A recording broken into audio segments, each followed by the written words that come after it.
Hello everyone.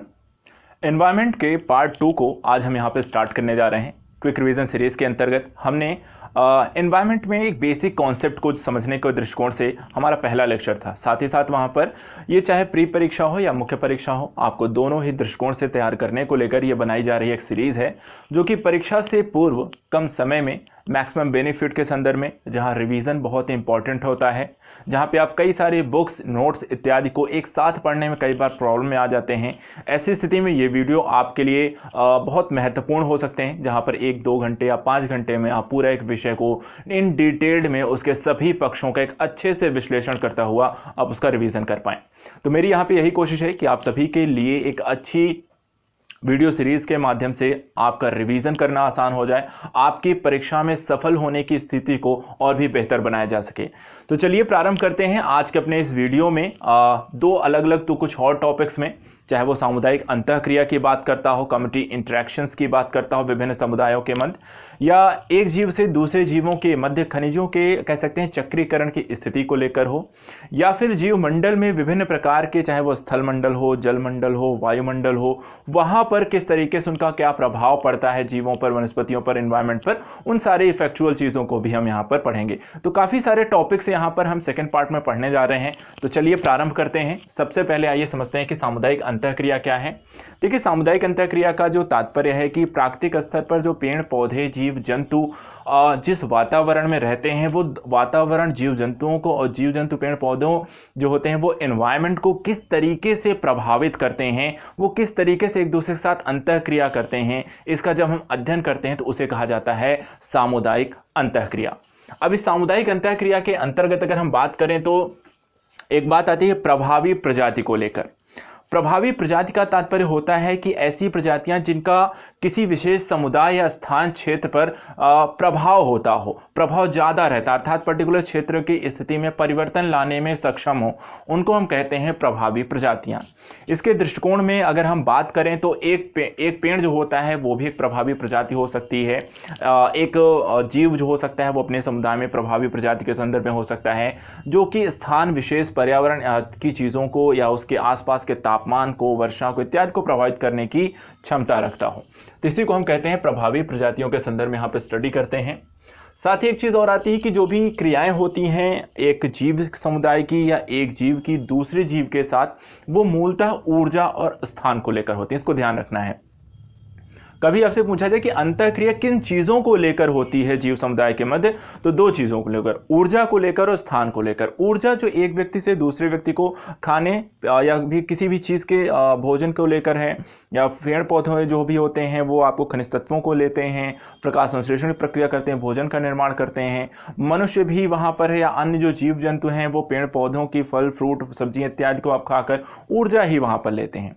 दूसरा है स्थान को लेकर। स्थान की पर्टिकुलर पेड़ पौधे किन क्षेत्रों में उगते हैं, वहां पर जीव समुदाय कहां पर रहता है, मनुष्य की रहने के स्थान कहां होंगे।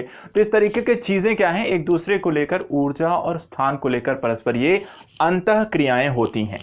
इसी तरीके से यदि हम बात करें तो जो ये अंतःक्रिया होती है, इन दोनों ही अंतःक्रिया के संदर्भ में दो तरीके की होती हैं, एक ऋणात्मक अंतःक्रिया और एक धनात्मक अंतःक्रिया। धनात्मक अंतःक्रिया का तात्पर्य होता है जहां पर दो जीव समुदाय एक दूसरे को या तो लाभ पहुंचाएं, या तो एक लाभ में हो लेकिन दूसरे को उससे कोई नुकसान ना हो। ऐसी स्थिति को हम कहते हैं धनात्मक अंतःक्रिया। दूसरी होती है ऋणात्मक अंतःक्रिया। ऋणात्मक अंतःक्रिया में जहां पर एक जीव समुदाय ऊर्जा और स्थान को लेकर जो परस्पर अंतःक्रिया कर रहा है, उसमें सामने वाले को, जीव को या पौधे को या जो भी है, उसको अगर नुकसान पहुंचाता है तो इसको हम कहते हैं ऋणात्मक अंतःक्रिया। इसके चलिए कुछ एग्जाम्पल अगर हम बात करें तो धनात्मक अंतःक्रिया के मध्य अगर हम बात करें तो कई कुछ आते हैं। जैसे एक टॉपिक आता है सहजीविता। सहजीविता का क्या तात्पर्य है? सहजीविता का मतलब है कि दोनों जीव लाभ की स्थिति में हों, हानि नहीं होती है, तो इसको आप कहते हैं सहजीविता। जब दोनों ही जीव लाभ हों, किसी को नुकसान नहीं हो, ऐसी स्थिति को सहजीविता कहते हैं।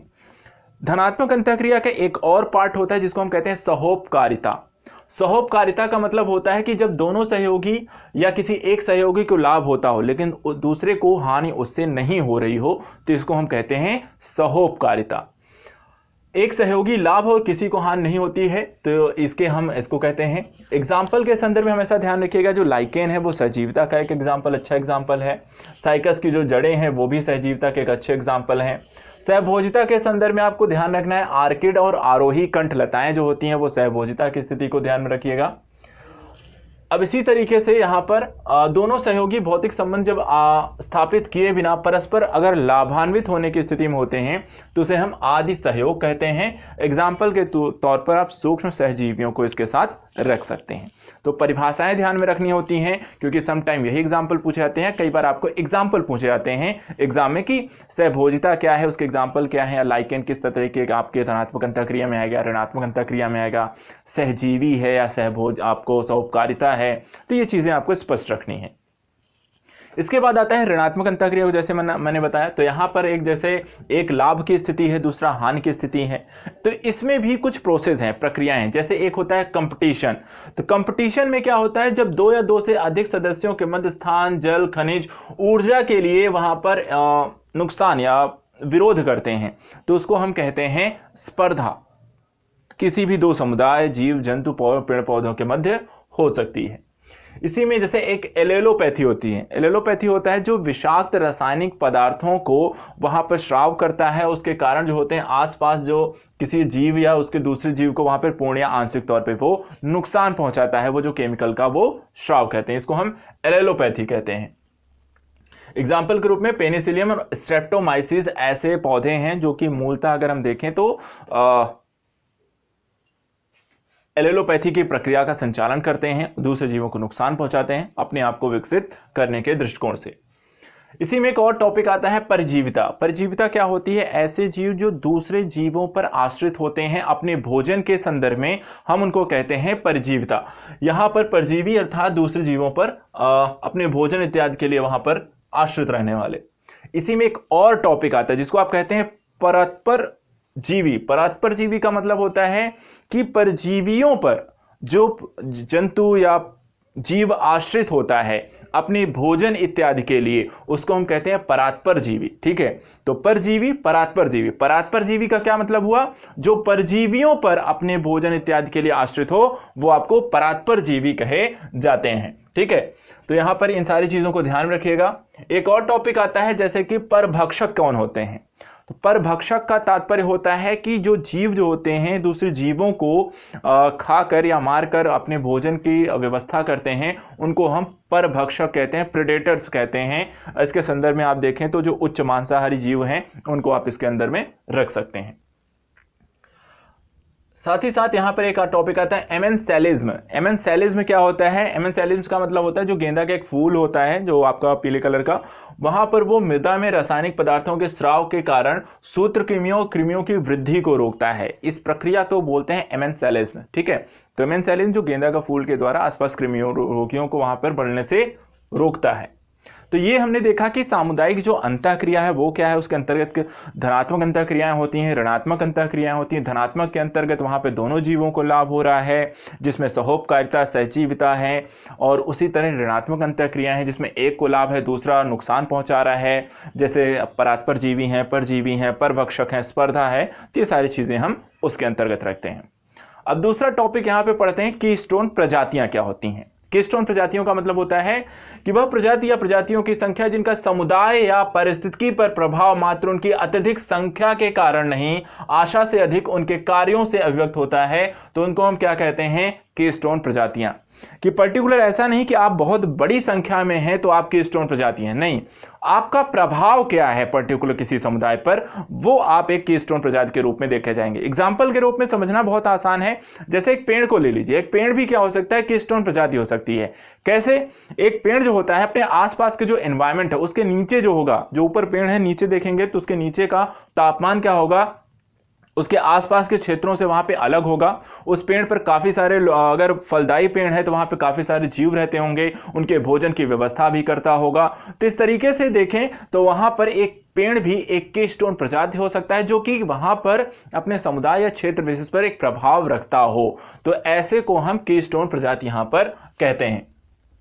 एक कीस्टोन जो प्रजाति है वो मूलतः सूक्ष्म जलवायु, मृदा की रचना, मृदा रसायन, खनिजों के स्तर को परिवर्तित व प्रभावित करने की क्षमता रखता है। समटाइम अगर आपको क्वेश्चन पूछा जाए कि कीस्टोन प्रजाति किस तरीके के बदलाव या परिवर्तन लाने में सक्षम है, तो ध्यान रखिएगा क्या क्या कर सकते हैं। यहाँ पे सूक्ष्म जलवायु को मतलब छोटे स्तर जहां पर उपस्थित है वहां की जलवायु में, जैसे पेड़ है अपने नीचे के क्षेत्र में तापमान जो होता है अन्य क्षेत्रों की अपेक्षा कम रख सकता है। इसी तरह की मृदा की रचना में परिवर्तन ला सकते हैं, मृदा रसायन और खनिजों के स्तर में यह परिवर्तन लाने में सक्षम है। पर्यावरण पर इनका क्या प्रभाव पड़ता है। इस तरीके के कीस्टोन जो प्रजातियां होती हैं वो एनवायरनमेंट में कई तरीके की डेवलपमेंट को वहां पर विकसित करती हैं, जैसे क्या क्या कि मृदा की उर्वरता शक्ति को बढ़ाने में, ज़्यादा फर्टिलाइज करने के संदर्भ से उनका एक महत्वपूर्ण पौधों का योगदान रहता है। इसी तरीके से अगर हम बात करें तो जैव भू रसायन चक्रण की स्थितियों को वहां पर वो सुगमित करती हैं। पुनर्चक्रण,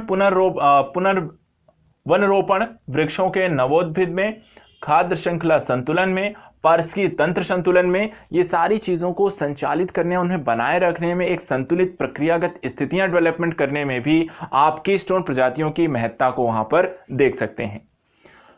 अब बात करें कि प्रजातियां, जैसे कि एक प्रजाति, एक वर्ड आता है अम्ब्रेला प्रजाति। अम्ब्रेला प्रजाति क्या होती है, तो अम्ब्रेला प्रजाति के बारे में, एक प्रजाति का विशाल समुदाय जो प्रवासी और बड़े स्थान की जिन्हें आवश्यकता होती है उन्हें हम अम्ब्रेला प्रजाति कहते हैं। ये कह सकते हैं कि एक ही तरीके के जेनेटिक संदर्भ से अगर हम बात करें तो एक ही तरीके के जीव होंगे, जिसमें सबसे ऊपर जो सबसे प्रभावी होगा उसके नीचे उसी से संबंधित रिलेटेड आपके जीव जंतु होते हैं। जैसे कि संदर्भ में अगर हम बात करें तो बाघ दे सकते हैं, बाघ से संबंधित जो होंगे क्या होंगे, तेंदुए हो सकते हैं, उसी से रिलेटेड आपको उनको खाने वाले जो जीव जंतु होंगे, हिरण होगा उसी में जो उनको खाया जाता है। तो एक खाद्य श्रृंखला की परिस्थिति, एक अम्ब्रेला प्रजाति जिसके अंतर्गत सबसे ऊपर से नीचे की ओर एक छतरीनुमा चीजों के तहत जीव एक दूसरे से वहां पर जुड़े रहते हैं। तो एक प्रजाति का विशाल समुदाय या प्रवासी व बड़े स्थान के पर्टिकुलर क्षेत्र में रहने वाले जीवों को हम अम्ब्रेला प्रजाति के अंतर्गत यहां पर रखते हैं। अब इसके बाद एक टॉपिक आता है, समटाइम ये क्वेश्चन भी पूछा गया कि संकेतक, इंडिकेटर स्पीसीज क्या होती हैं, संकेतक प्रजाति आप किसे कहते हैं। तो संकेतक क्या मतलब होता है कि किसी चीज के बारे में संकेत या इंडिकेट करना, ठीक है। और इंडिकेट कैसे कि मान लीजिए यदि पानी है, यदि दूषित हो रहा है तो पानी के दूषित कब दूषित होना शुरू हो गया, कितना दूषित हो चुका है, इसका पता कैसे लगाएंगे। तो कई होते हैं जो बायो इंडिकेटर होते हैं, जैसे तालाब हो गया या नदी का पानी हो गया, यदि उसमें ऑक्सीजन की मात्रा या प्रदूषण की मात्रा बहुत ज़्यादा हो गई तो वहाँ मछलियाँ मरना शुरू हो जाती हैं। तो ऐसी स्थिति में हम उनको क्या कह सकते हैं कि हाँ ये बायो इंडिकेटर हैं। क्या है, जल के प्रदूषण के बारे में जानने को लेकर मछलियाँ एक बायो इंडिकेटर के तौर पे काम करती हैं, वहाँ पर वो एक जैव संकेतक के तौर पर कार्य करती हैं। तो उसे हम क्या कहेंगे, एक इंडिकेटर स्पीसीज या जल संकेतक प्रजाति हम उन्हें कह सकते हैं। इसके साथ साथ एक होती है फाउंडेशन प्रजाति। फाउंडेशन प्रजाति का मतलब होता है कि अन्य प्रजाति के जीवों व पौधों के निर्माण तथा संरक्षण के लिए महत्वपूर्ण होती हैं। जैसे कोरल को आप जानते हैं, कोरल जो होती है, कोरल एक रीफ होती है जो रीफ का एक निर्माण करती है और वहां पर फिर अन्य जो जीव होते हैं उस पर आश्रित होते हैं। तो इस तरीके से ऐसे कह सकते हैं प्रजाति जो कि आगे की पूरे एनवायरनमेंट को या परिस्थिति को डेवलप करने के लिए महत्वपूर्ण भूमिका निभाते हैं, जो फाउंडेशन क्रिएट करते हैं, उनको हम फाउंडेशन प्रजाति यहाँ पर कहते हैं। तो ये हमने यहाँ पर क्या देखा कि कीस्टोन प्रजातियाँ क्या होती हैं, ये भी हमने पढ़ लिया। सामुदायिक अंतःक्रिया के बारे में हमने जान लिया। अब बात करते हैं पारिस्थितिकी अनुक्रमण के बारे में। इकोलॉजिकल सक्सेशंस क्या होती हैं, तो देखिए इसके बारे में कुछ बेसिक कॉन्सेप्ट हैं। बेसिक कॉन्सेप्ट को समझने से पहले कुछ तथ्य जान लेते हैं, ठीक है। तथ्य के संदर्भ में जैसे मैं पढ़ लेता हूं वैसे भी आप इसे भी सुन लेना है अच्छे से। पारिस्थितिकी अनुक्रमण के संदर्भ में सबसे पहली चीज, अनुक्रमण अवधारणा कब आई, 1899 में, ठीक है। यहाँ पे वार्मिंग और क्लेमेंटस के द्वारा यहाँ पे अनुक्रमण शब्द का प्रयोग किया गया। हुल्ट के द्वारा 1885 में सबसे पहले इसका प्रयोग किया गया था, बाकी इसका अवधारणा को स्पष्ट किया गया था वार्मिंग और क्लेमेंटस के द्वारा। साथ ही अनुक्रमण समय के साथ साथ एक ही स्थान और आवास पर लंबे समय तक चलने वाला अचक्रीय परिवर्तन है जो कई दशकों और शताब्दियों में स्पष्ट दिखाई देता है। तो कहने का तात्पर्य है अनुक्रमण क्या होता है कि लंबे समयावधि में किसी स्थान विशेष क्षेत्र में होने वाले परिवर्तन, चाहे प्रजातियों जंतुओं को लेकर वहाँ पर जो भी स्थितियाँ डेवलप होती हैं, बदलती हैं, फिर से विकसित होती हैं, उन्हीं को हम क्या कहते हैं, अनुक्रमण, ठीक है। अनुक्रमण के प्रकार देखिए, एक होता है प्राथमिक अनुक्रमण, एक होता है आपका द्वितीयक अनुक्रमण।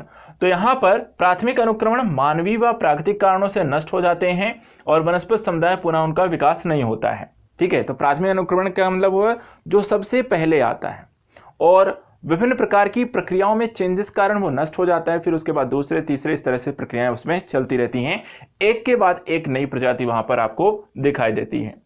तो अनुक्रमण की प्रक्रिया क्या है? तो अनुक्रमण की प्रक्रिया को लेकर यहां पर क्लेमेंटस ने 1916 में ऐसे 6 चरणीय अनुक्रमण की प्रक्रिया को वहां पर विस्तार दिया। अब इन 6 चरणों में उन्होंने कहा सबसे पहले होता है न्यूडेशन, अर्थात एक खाली स्थान पर नई प्रजातियों का वहां पर उपस्थिति होना। दूसरा होता है आक्रमण, बाहर से अनेक नई प्रजातियों का उस स्थान पर प्रवेश करना। तीसरा होता है आस्थापन के निकट क्षेत्रों में वहां पर अप्रकीर्णन द्वारा अनेक प्रजातियों को नए स्थानों पर उगना, कि अर्थात अगर जीव रह रहे हैं, किसी ने कोई फल खाया, थोड़ी दूर जाने के बाद उसको वहां पर फेंक दिया, तो वहां पर नए स्थानों पर नए बीजों का वहां पर प्रकीर्णन शुरू हो जाता है। चौथा होता है स्पर्धा, स्पर्धा प्रारंभ होती है पर्टिकुलर उस क्षेत्र में पाए जाने वाले संसाधन, ऊर्जा, फल, नदियां, पानी जो भी है, तो उसको लेकर जीव जंतुओं के मध्य एक स्पर्धा कंपटीशन प्रारंभ हो जाता है कि किस तरीके से उस पर हम वहां पर अपना नियंत्रण स्थापित करें। इसके बाद होती है प्रतिक्रिया होती है। प्रतिक्रिया होती है पादप समुदाय व पर्यावरण एक दूसरे के लिए पदार्थों को लेकर आदान प्रदान की प्रक्रिया यहां पर हम देख सकते हैं, जैसे नाइट्रोजन के स्थिरीकरण की प्रक्रिया का किस तरीके से चक्रीकरण वहां पे प्रारंभ होता है। इसके बाद स्थिरीकरण एट द लास्ट में आता है। स्थिरीकरण का मतलब होता है जब जीवी समुदाय या पर्यावरण और जो जीवों के मध्य, जंतुओं के मध्य एक चरम स्थिति पहुंच जाती है, जहां पर दोनों के मध्य एक संतुलन स्थापित हो जाता है, उसको हम कहते हैं स्थिरीकरण। ठीक है, कि जब समुदाय और पर्यावरण के मध्य उचित आपसी सामंजस्य की स्थापना हो जाए तो उसे हम क्या कहते हैं? स्थिरीकरण का दौर। तो ये 6 चरण है, ध्यान रखना है। पहला है न्यूडेशन, दूसरा आक्रमण, आस्थापना, स्पर्धा, प्रतिक्रिया और स्थिरीकरण। इसके बाद क्लेमेंटस ने एक बात कही कि क्लेमेंटस जलवायु स्थिरीकरण में विशेष जो योगदान है वो आपका क्लाइमेटिक क्लाइमेक्स के नाम से यहां पर जाना गया और इसे चरम सीमा सिद्धांत भी कहते हैं। तो क्लेमेंटस के द्वारा दिया गया आपका क्लाइमेटिक क्लाइमेक्स जो सिद्धांत है उसे हम चरम सीमा सिद्धांत के नाम से भी जानते हैं। टेंसले ने किसी समुदाय के स्थिरीकरण में जलवायु व मृदा और जैविक अपघटक यहाँ पे भाग लेते हैं, इस बात को उन्होंने स्पष्ट किया है। तो यहाँ पर अगर आपसे पूछा जाए कि किसी समुदाय के स्थिरीकरण में जलवायु, मृदा और जैविक अपघटक भाग लेते हैं, ये किसने कहा? तो ये बात कही थी टेंसले ने। तो यहाँ पर आपको एक और टॉपिक आपने पढ़ लिया। हमने 3 टॉपिक बहुत ही जल्दी और बहुत ही तेजी से सभी चीज़ों के बारे में समझते हुए खत्म कर लिए हैं। ठीक है, क्या क्या आपने पढ़ लिया? तो आपने यहाँ पे सामुदायिक अंतःक्रिया को पढ़ा, आपने क्रिस्टोन प्रजातियों के बारे में पढ़ा और आपने पारिस्थितिकी अनुक्रमण के बारे में पढ़ लिया। चलिए एक और टॉपिक यहाँ पर लेते हैं, समुदायों के मध्य ऊर्जा व पोषक तत्वों के चक्रीकरण की स्थितियों के बारे में पढ़ना शुरू करते हैं। तो सबसे पहले देखिए यहाँ पे जैव भू रसायन चक्र की बात करते हैं। जैव भू रसायन चक्र क्या होता है? पोषक तत्वों का उद्ग्रहण, अंतर्ग्रहण और मुक्ति का अध्ययन। ठीक है, तो एक जीव के द्वारा क्या खाया गया, फिर उसका वो निकास हुआ, फिर उसका किस तरीके से अपघटन हुआ, फिर किस तरह से वो मिट्टी मिला, वापस से पौधे अवशोषित किया गया और फिर से वो फल के रूप में बन गया, वापस से फिर से मनुष्य के द्वारा खाया गया। तो ये जो पूरी प्रक्रिया है इसी को हम क्या कहते हैं? जैव भू रसायन चक्र की प्रक्रिया कहा जाता है। सूर्य का प्रकाश पारिस्थितिकी तंत्र का प्रेरक बल है। जैविक घटकों में प्रवेश द्वार पर प्राथमिक उत्पाद व विकास द्वार पर अपघटक होते हैं। ठीक है, तो क्योंकि भोजन का निर्माण किसके द्वारा किया जाता है? पौधों के द्वारा किया जाता है, इसलिए वो प्राथमिक द्वार हैं और अंतिम द्वार के तौर पर वहां पे अपघटक को बोला जाता है, क्योंकि वो पूरी तरह से कार्बनिक पदार्थों का, सड़े गले जीव जंतुओं का, उनको अपघटित करके वापस से सरल पदार्थों में तब्दील करते हैं, जिससे वो मिट्टी में मिल जाते हैं, उसके द्वारा फिर पौधों को द्वारा ग्रहण किए जाते हैं। तो इस तरीके से दोनों चीजें आपके प्रारंभिक है और एक सबसे अंतिम अवस्था के तौर पर हम इन्हें देखते हैं। समुदाय के बीच जो ऊर्जा प्रवाह होता है, ठीक है, सबसे पहले ऊर्जा प्रवाह की बात कर लेते हैं। तो पारिस्थितिकी तंत्र में ऊर्जा के रूप में यहां पर सबसे इंपॉर्टेंट या सबको जो ऊर्जा मिल रही है वो किसके द्वारा मिल रही है? सूर्य के द्वारा। किसके द्वारा? सूर्य के द्वारा, सन के द्वारा ऊर्जा मिल रही है हमें। तो सूर्य क्या करता है? यहां पर एक विकिरण ऊर्जा प्रदान करता है। जैविक समुदाय के जीवद्रव्य में ये रासायनिक बंध ऊर्जा के रूप में यहाँ पे डेवलप होती है और साथ ही साथ यहाँ पे कोशिकीय श्वसन का अपघटन से मुक्त हुई ऊर्जा भी यहाँ पर आपको देखने को मिलती है। ऊष्मीय ऊर्जा जो होती है, हरे पौधे हैं सूर्य के प्रकाश का पर्णहरिम के माध्यम से वहां पर प्रकाश संश्लेषण की प्रक्रिया संपादित करते अपना भोजन का निर्माण करते हैं। उसके बाद फिर वो जो भोजन आपका निर्माण हो जाता है, फिर उसको जीव जंतु होते हैं, चाहे वो जंतु हो चाहे मनुष्य हो, उसको वहाँ पे भोजन को ग्रहण करते हैं। तो इस तरीके से यहाँ पर ये प्रक्रिया चलती रहती है। एक क्वेश्चन बहुत आम होता है जो लगातार पूछा जाता है कि श्वसन क्रिया के एक ग्लूकोज में 1 ग्राम अणुभार में यहाँ पर जो होता है उसके कितने एटीपी वहाँ पे बनते हैं। तो यहाँ पे ध्यान रखिएगा 38 एटीपी का निर्माण होता है। इसके अतिरिक्त यहाँ पर हम बात करें तो नेट प्राथमिकता की बात की गई है। सकल प्राथमिक उत्पादकता क्या होती है? दो चीजें, तो सकल प्राथमिक उत्पादकता क्या है और नेट प्राथमिक उत्पादकता क्या है, ये दोनों ही चीजें समझ लीजिए, क्योंकि सम टाइम इसको लेकर एक क्वेश्चन पूछा गया है। तो इन दोनों की परिभाषा जो है वो आप समझ लेंगे तो चीजें स्पष्ट हो जाएंगी।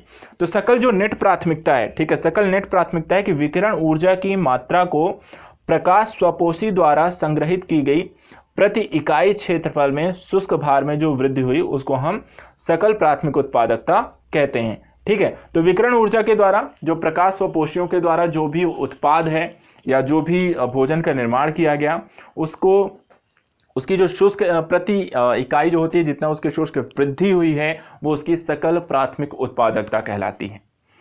इसी के साथ साथ एक चीज पूछी गई कि फिर नेट प्राथमिक उत्पादकता आपकी क्या हुई। तो नेट प्राथमिक उत्पादकता के बारे में कहा गया कि सकल प्राथमिक उत्पादकता में जो होता है कोशिकीय श्वसन में जो ऊर्जा व्यय हो गई उसके पश्चात जो आपको प्राप्त होता है वो आपकी सकल या नेट प्राथमिक उत्पादकता है। तो इस तरीके से सकल और नेट प्राथमिक उत्पादकता की स्थितियों के बारे में भी चर्चा करते हैं।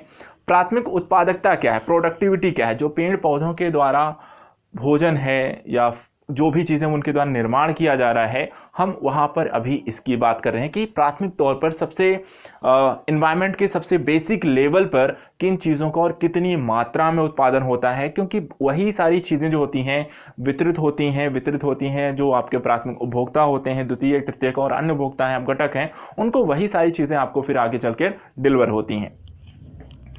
इसके बाद चलिए बात करते हैं कुछ और चीज़ों को, जैसे सौर विकिरण ऊर्जा का 2/3 भाग करीब यहाँ पे 70 से 80% पृथ्वी के परावर्तन के द्वारा, बादलों के अवशोषण और धूल के कणों के द्वारा यहाँ पर वापस विखिरना अर्थात अंतरिक्ष में वहाँ पर विखिरने के जो भी जितना ऊर्जा आती है प्राप्त होती है उसका मोस्टली जो होता है विस्तृत कर दिया जाता है, अंतरिक्ष की तरफ वापस वहाँ पर चला जाता है। लेकिन उसी ऊर्जा के माध्यम से जो भोजन इत्यादि का निर्माण भी वहाँ पर हो रहा होता है।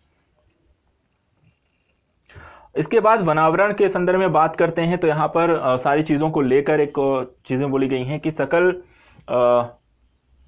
पौधों के द्वारा जो उपस्थित जो गैसों के द्वारा अवशोषण है आपका या वाष्पोत्सर्जन के द्वारा प्रक्रियागत स्थितियां हैं, जो हरे पौधे इत्यादि हैं वो यहाँ पर कम से कम 1% से ज़्यादा जो होती ऊर्जा को यहाँ पर ग्रहण करते हैं, या जो सूर्य की ऊर्जा है उसका 1% का प्रयोग करके अपने भोजन इत्यादि का निर्माण करते हैं।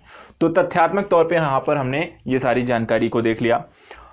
तो एक चीज़ें ये तो स्पष्ट हो गई कि यहाँ पर आपकी जो ऊर्जा है वो आपको सूर्य से प्राप्त हो रही है, उसी के द्वारा प्रयोग किया जाता है, उसी के द्वारा भोजन का निर्माण होता है, उसी के द्वारा हम पौधों की इत्यादि की वहाँ पे सकल और नेट प्राथमिकता उत्पादकता का प्रयोग करते हैं, और एट द लास्ट वापस जो ऊर्जा होती है वो आपको विस्तृत हो जाती है अंतरिक्ष में, और हरे पौधों के द्वारा 1% ऊर्जा का प्रयोग किया जाता है। चलिए अब बात करते हैं कुछ अन्य तत्वों को लेकर, जैसे कि एक टॉपिक है पारिस्थितिकी उत्पादकता क्या होती है। तो किसी क्षेत्र में स्वपोषित प्राथमिक उत्पादक हरे पौधे द्वारा प्रति इकाई समय में सकल संचित ऊर्जा की मात्रा को पारिस्थितिकी उत्पादकता हम कहते हैं। तो यहाँ पर क्या है कि जो स्वपोषित पौधे हैं उनके द्वारा जितनी भी प्रति इकाई समय में जितनी ऊर्जा को वो संचित कर पाते हैं वो उनकी क्या कहलाती है, पारिस्थितिकी उत्पादकता कहलाती है।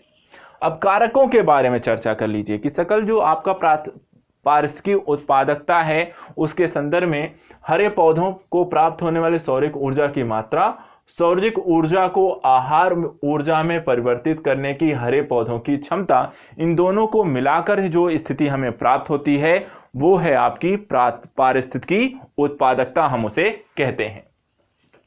पारिस्थितिकी तंत्र व औसत नेट प्राथमिक उत्पादकता जो होती है शुष्क ग्राम प्रति मीटर प्रति स्क्वायर है। अब यहाँ पर चलिए मैं एक चीज़ आपको बता दूं, कई बार आपसे क्वेश्चन पूछा जाता है कि पर्टिकुलर किस क्षेत्र की पारिस्थितिकी उत्पादकता सबसे ज़्यादा होती है, और इस तरह के क्वेश्चन में आपसे पूछा जाता है जैसे कि महासागर हैं, ज्वार नदमुख है, डेल्टा इत्यादि हैं, कि इसकी आपकी प्राथमिक उत्पादकता ज़्यादा होती है। तो देखिए सबसे पहली चीज़ जो पारिस्थितिकी उत्पादकता है उसको मापने के लिए जो हम प्रयोग करते हैं जो संकेतक, वो है आपका शुष्क ग्राम प्रति मीटर स्क्वायर प्रति वर्ष की स्थिति में। ठीक है, अब इस लिहाज से सबसे ज्यादा और सबसे कम किसकी है? तो उष्णकटिबंधीय वर्षावन की 2200 होती है। 2200 ग्राम प्रति मीटर स्क्वायर प्रति वर्ष। ठीक है, बार बार उसे हम यहाँ पर नहीं, वो कॉमन है, बाकी हम कितना है, तो उष्णकटिबंधीय वर्षावन की 2200 है। शीतोष्ण सदाबहार वन की है 1300, उष्ण सवाना क्षेत्र की 700, कृषि क्षेत्र की 650, घास क्षेत्र की 600, टुंड्रा व अल्पाइन प्रदेश की यहाँ पर 140, खुले सागरों के 125, रेगिस्तानी क्षेत्रों के 90, समस्त सागरीय क्षेत्र के 152, ज्वार नदमुख के 1500, समस्त पृथ्वी का 333 यहाँ पर आपका शुष्क भार होता है। तो एक अब यहाँ पर ये तो सबका हो गया। अब सबसे ज्यादा और सबसे कम किसका है? तो सबसे ज्यादा होता है उष्णकटिबंधीय वर्षावन का 2200। सेकंड पे अगर हम देखें तो यहाँ पर आपको ज्वार नदमुख मिल जाएंगे जिनके 1500 हैं। तीसरे पे आपका है शीतोष्ण सदाबहार वन जिसका 1300 है। सबसे कम के संदर्भ में अगर हम बात करें तो यहाँ पर आपको दिखाई देता है रेगिस्तानी क्षेत्रों का 90 है। इससे भी सेकंड जो सबसे कम है आपका खुले सागर का है 125। तो यहाँ पर ये दो सबसे कम के संदर्भ में देखे जाते हैं जिनका पारिस्थितिक उत्पादकता आपको काफी कम देखने को मिलता है। अब इसी संदर्भ में आता है कि जो ऊर्जा का स्थानांतरण हो रहा है, एक जीव से दूसरे जीव को जाने वाली ऊर्जा का कितने % भाग उसको मिलता है? तो लिंडेमान का यहाँ पे आता है 10% का नियम। 10% का नियम क्या कहता है? एक जीव से दूसरे जीव में कोई भी ऊर्जा का जो स्थानांतरण होता है, कोई भी चीज वो ग्रहण करता है, वो उसका सिर्फ 10% प्राप्त करता है। बाकी का जो 90% है वो वापस से विसरित हो जाता है। किसमें? वापस से विसरित हो जाता है आपका ऊर्जा के संदर्भ में। इसके बाद पारिस्थितिक दक्षता की अगर हम बात करें तो पोषण स्तर पर जैव भार उत्पादन में प्रयुक्त ऊर्जा पूर्व पोषण स्तर पर जैव भार उत्पादन में प्रयुक्त ऊर्जा का 100 गुना होगी। पारिस्थितिक दक्षता को अगर आपको ज्ञात करना हो तो उसका एक सिंपल सा रूल है। क्या है? पोषण स्तर पर जैव भार उत्पादन में प्रयुक्त ऊर्जा बटे पूर्ण पोषण स्तर पर जैव भार उत्पादन में प्रयुक्त ऊर्जा मल्टीप्लाई बाई 100। इसके माध्यम से आप किसी भी क्षेत्र की जो पारिस्थितिक दक्षता है उसको आप ज्ञात कर सकते हैं। इसके बाद ऊर्जा हस्तांतरण की जो प्रक्रिया है उष्मागतिकी के द्वितीय नियम पर आधारित होती है। इस फैक्ट को ध्यान में रखना है। क्या ध्यान में रखना है? ऊर्जा हस्तांतरण की प्रक्रिया उष्मागतिकी के किस नियम पर आधारित है? तो द्वितीय नियम पर यहां पर आधारित है। चलिए, ये तो आपको समझ में आ गया। अब हम बात करेंगे कुछ अलग अलग एस्पेक्ट को लेकर, जिसमें सबसे पहले चर्चा करेंगे पारिस्थितिकी तंत्र में पोषक पदार्थों की गति को लेकर। किसकी? पोषक पदार्थों की गति। पारिस्थितिकी तंत्र में पोषक तत्वों का जो प्रवाह निर्धारित होता है इसे हम जैव भू रसायन चक्रीकरण कहते हैं। ठीक है, क्या कहते हैं? जैव भू रसायन चक्रीकरण कहते हैं। पोषक तत्वों का चक्रण भी इसे कहा जाता है। सजीवों की वृद्धि व विकास के लिए 6 मूल जैविक तत्व हैं। कितने? सजीवों के वृद्धि विकास के लिए 6 मूल जैविक तत्व हैं। Carbon, nitrogen, oxygen, hydrogen, sulphur और पोटेशियम है। इसके अलावा अन्य भी तत्व यहाँ पर आता है। कैल्शियम है, फास्फोरस है, सोडियम है, आयरन है, मैग्नीशियम है और जिंक इत्यादि काफी सारे अन्य तत्व आते हैं। मुख्य पोषक तत्व पौधे में इनके कार्यों के बारे में बहुत बार क्वेश्चन आता है कि सोडियम का क्या प्रयोग है, नाइट्रोजन का क्या प्रयोग है, हाइड्रोजन का। तो इस तरह की चीजों को लेकर जो सल्फर है आपको क्या, किसका क्या प्रयोग है, तो चलिए बात करते हैं। जैसे यहां पर देखें तो नाइट्रोजन जो है वृद्धि व प्रोटीन उत्पादन के लिए जरूरी है। इसी तरीके से आपके फास्फोरस हैं तो वहां पर जड़ों के विकास के लिए जरूरी है, ऊर्जा के लिए जरूरी है, शीघ्र फल को पकाने के लिए जरूरी है। पोटेशियम है उच्च गुणवत्ता और पानी के उचित अवशोषण के लिए जरूरी है। सल्फर की आवश्यकता है, प्रोटीन व तेल के निर्माण में सहायक है। कैल्शियम की बात करें तो कोशिका संरचना और उसके विभाजन में काम आती है। मैग्नीशियम की बात करें तो ऊर्जा स्थानांतरण के संदर्भ में क्लोरोफिल के मुख्य तत्व के तौर पर हम इसे देखते हैं। बोरान की बात करें तो कोशाभित्ति का विकास और बीज की वृद्धि के संदर्भ में जरूरी है। कॉपर की बात करते हैं तो यहाँ पे एंजाइम सक्रियता क्लोरोफिल उत्पादन के संदर्भ में प्रयोग किया जाता है।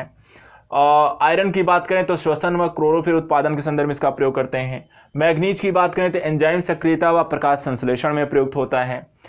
मॉलिब्डेनम की बात करें तो दलहनों में नाइट्रोजन स्थिरीकरण के लिए प्रयोग किया जाता है। जिंक जो होता है प्रोटीन संश्लेषण एंजाइम की सक्रियता के लिए आवश्यक है। इसी तरह आपका कोबाल्ट की बात करें तो अन्य चीज़ों को संदर्भ में है, यहाँ पर ज़रूरी है, जैसे कि स्थिरीकरण है, नाइट्रोजन के संदर्भ में आता है। और सोडियम की बात करें तो सूखा प्रतिरोध में वृद्धि और स्टोमेटा खोलने में भी यहाँ पे आपको सहायक होता है। तो कई सारी चीज़ें जो होती हैं अलग अलग पौधों में अलग अलग चीज़ों के लिए वहाँ पर आपको ज़रूरी हैं।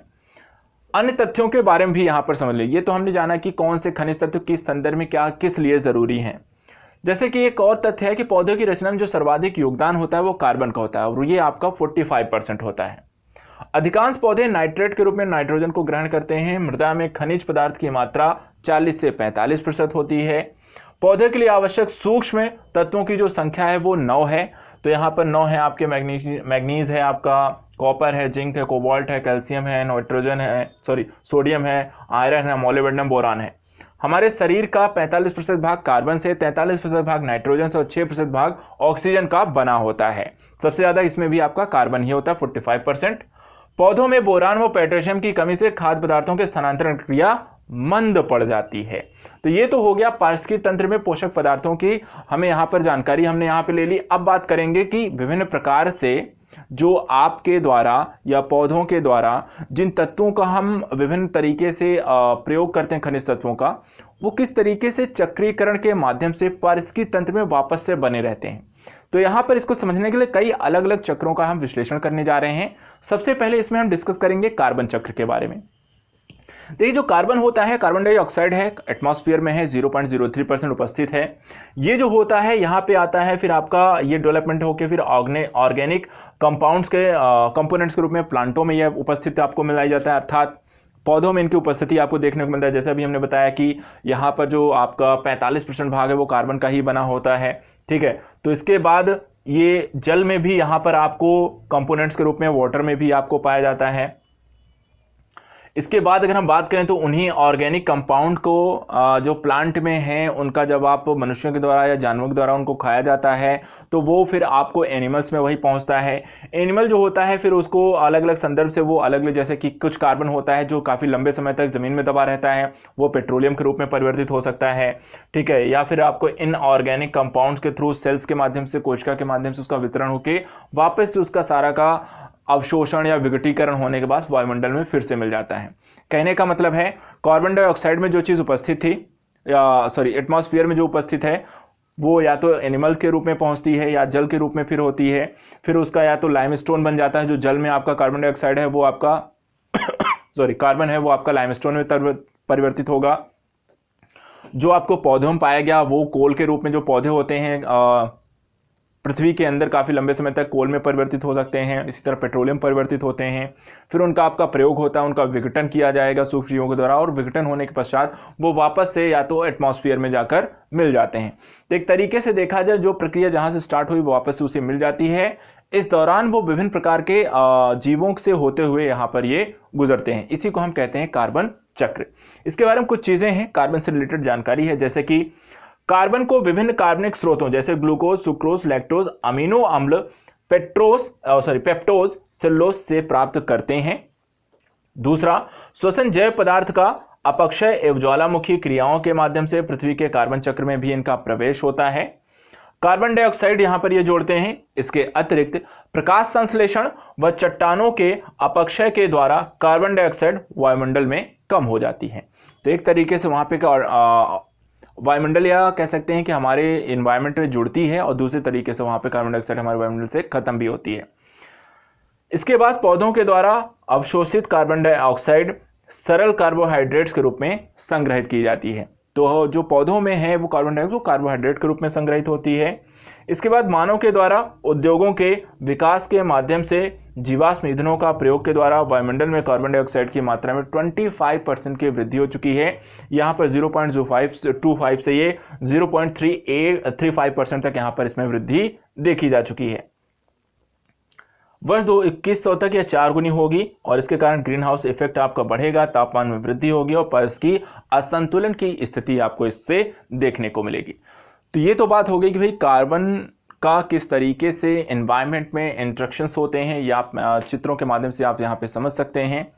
अब इसके बाद यहाँ पर आता है नाइट्रोजन चक्र की बारी, ठीक है। तो नाइट्रोजन चक्र के बारे में भी ऐसा ही है, जैसे कि नाइट्रोजन का उपयोग एमिनो अम्ल, प्रोटीन, एंजाइम, नाइट्रोजनी क्षारों, हाइड्रोजन ग्राही NAD, NADP, FAD, न्यूक्लिक अम्ल, ATP, विटामिन, वृद्धि हार्मोन, एल्कोलाइड, साइटोक्रोम, प्रकाश संश्लेषी, वर्णकों के निर्माण में सहायक होता है। तो सबसे पहली चीज़ कि नाइट्रोजन का उपयोग किस संदर्भ में होता है, तो नाइट्रोजन का उपयोग कई अलग अलग संदर्भ से, चाहे वो प्रोटीन के निर्माण के संदर्भ में हो, चाहे आपके कह सकते हैं अमीनो अम्ल के संदर्भ में हो, या फिर आप एंजाइम के हों, नाइट्रोजन क्षारों के निर्माण के संदर्भ में हाइड्रोजन ग्राही हो, कई सारी चीज़ों हमें नाइट्रोजन की आपको आवश्यकता पड़ती है।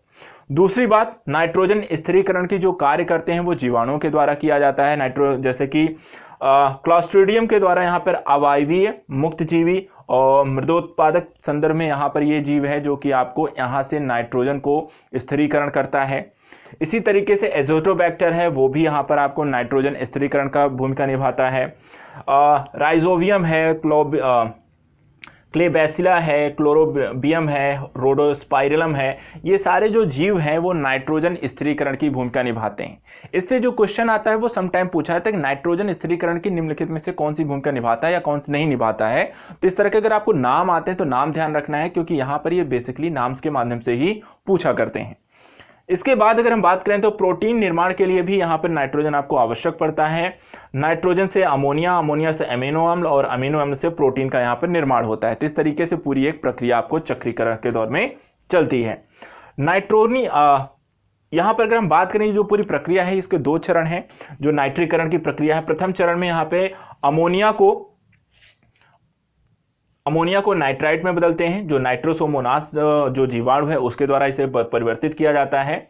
और उसके बाद जो नाइट्रोस्लेकोकस है वो यहाँ पर द्वितीय चरण में हम प्रयोग करते हैं नाइट्रोबैक्टर के समूह के जीवाणु को, जैसे कि नाइट्राइट को वो नाइट्रेट में परिवर्तित कर सके। तो पहले चरण में अमोनिया को नाइट्राइट में और नाइट्रेट से फिर नाइट्रेट में यहाँ पे परिवर्तित करने के लिए प्रथम और द्वितीय चरण था, दो चरणों में ये प्रक्रिया कंप्लीट होती है। और इसके लिए दो अलग अलग तरीके के जीवाणुओं का प्रयोग किया जाता है। जहाँ पहले चरण बात करें तो यहाँ पर नाइट्रोस्टेटोकोकस है, तो वहीं दूसरे में आपको नाइट्रोबैक्टर के जो जीवाणु हैं उनका हम इसमें प्रयोग करते हैं। इसको लेकर भी समटाइम बहुत क्वेश्चन आते हैं, तो इनको भी आपको ध्यान में रखना है।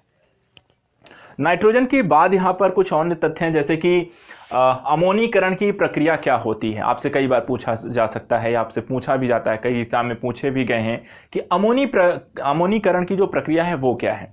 तो अमोनीकरण क्या है कि मृदा में उपस्थित पौधे व जीव जंतुओं के द्वारा कार्बनिक पदार्थों में उपस्थित प्रोटीन पदार्थों की क्लास्ट्रीडिया के व एक्टिनोमाइसिटीन जीवाणुओं के द्वारा अपघटन कर एमिनो अम्ल का निर्माण और उसका ऑक्सीकरण व नाइट्रीकरण प्रक्रिया के द्वारा अमोनिया निर्मित होती है। तो अमोनिया के निर्मित होने की जो प्रक्रिया है उसी को हम यहाँ पर अमोनीकरण कहते हैं।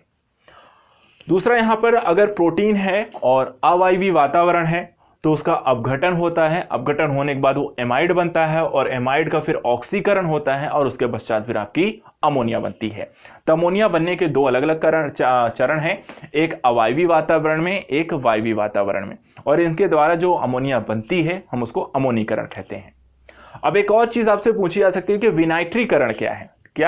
विनाइट्रीकरण क्या है? तो विनाइट्रीकरण का तात्पर्य होता है, यहां पर सबसे पहले देखिए, थायोबैसिलस डिनाइट्रिफिकेंस नामक जीवाणु के द्वारा नाइट्रोजन से यहां को पुनः चक्रीकरण के लिए गैसीय अवस्था मुक्त करने की प्रक्रिया जो होती है विनाइट्रीकरण कहलाती है। और विनाइट्रीकरण जो होती है, भूमि से नाइट्रोजन को का ह्रास होता है। मौसमी बाढ़, अधिक सिंचाई के कारण भी यहां पर विनाइट्रीकरण की प्रक्रिया बढ़ती है।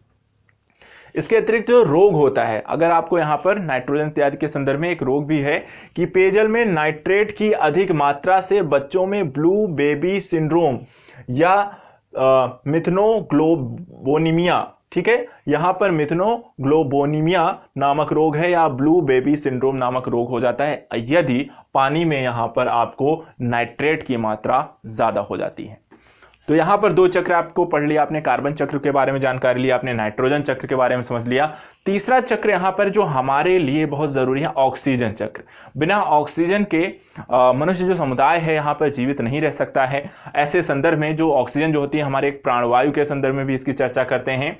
तो ऑक्सीजन जो होता है जैव रासायनिक एक चक्र के माध्यम से ऑक्सीजन चक्र का संचालन यहाँ पे मुख्य कारण एक प्रकाश संश्लेषण के द्वारा होता है। दूसरा, ज्वालामुखी उद्भेदन खनिज पदार्थों के न्यूनीकरण से भी ऑक्सीजन हमें प्राप्त होती है।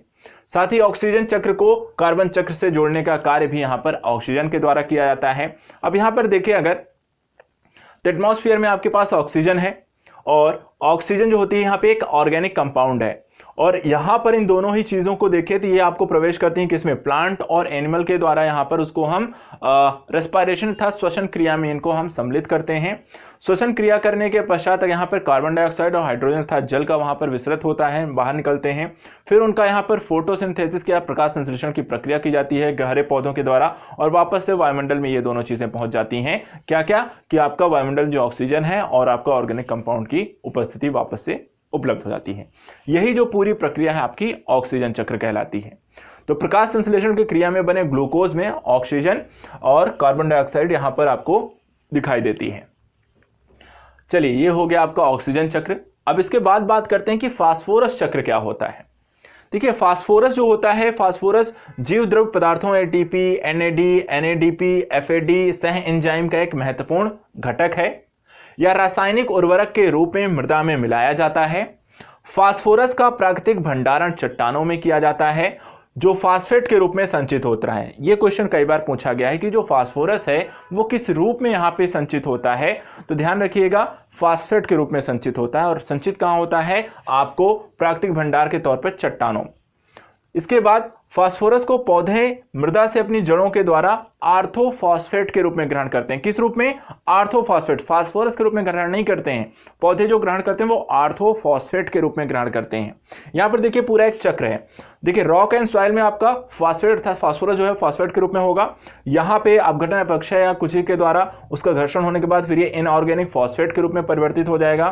फिर यहाँ पे प्लांट यहाँ पर जो होता है इसका ऑब्जर्वेशन करेंगे, उसको आर्थोफॉस्फेट में परिवर्तित करेंगे, अर्थात अवशोषण जो पौधा करता है वो आर्थोफॉस्फेट के रूप में करते हैं। फिर इसका जो अपघटन इत्यादि होगा उसके माध्यम से यहाँ पर इसमें एटीपी मुक्त होती है, और वापस से फिर इसका डीकंपोजिशन होगा और वो पहुंच जाएगा आपका रॉक एंड सॉलिड के मोड में। तो इस तरीके से यहाँ पे फास्फोरस जो चक्र है वो पूरी तरीके से चलता रहता है।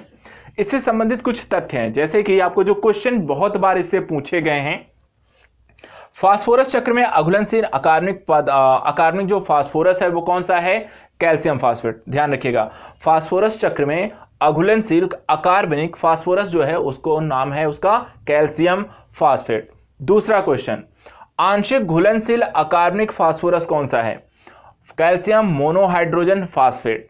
ठीक है। तीसरा क्वेश्चन, अत्यधिक घुलनशील फास्फोरस कौन सा है, तो कैल्शियम हाइड्रोजन फास्फेट। ठीक है, यहां पे ये सारी चीजें परिवर्तित होती रहती हैं एक दूसरे में, यहां पर एक के बाद एक। तो यहां पर ये पूरी जो प्रक्रिया होती है जो हमें मिलता है वो घुलनशील नहीं होता है, फिर वो परिवर्तित होता है आंशिक घुलनशील में, और फिर पूरी तरह से घुलनशील में परिवर्तित हो जाता है। तो इस तरीके से पूरी प्रक्रिया चलती है फास्फोरस चक्र में।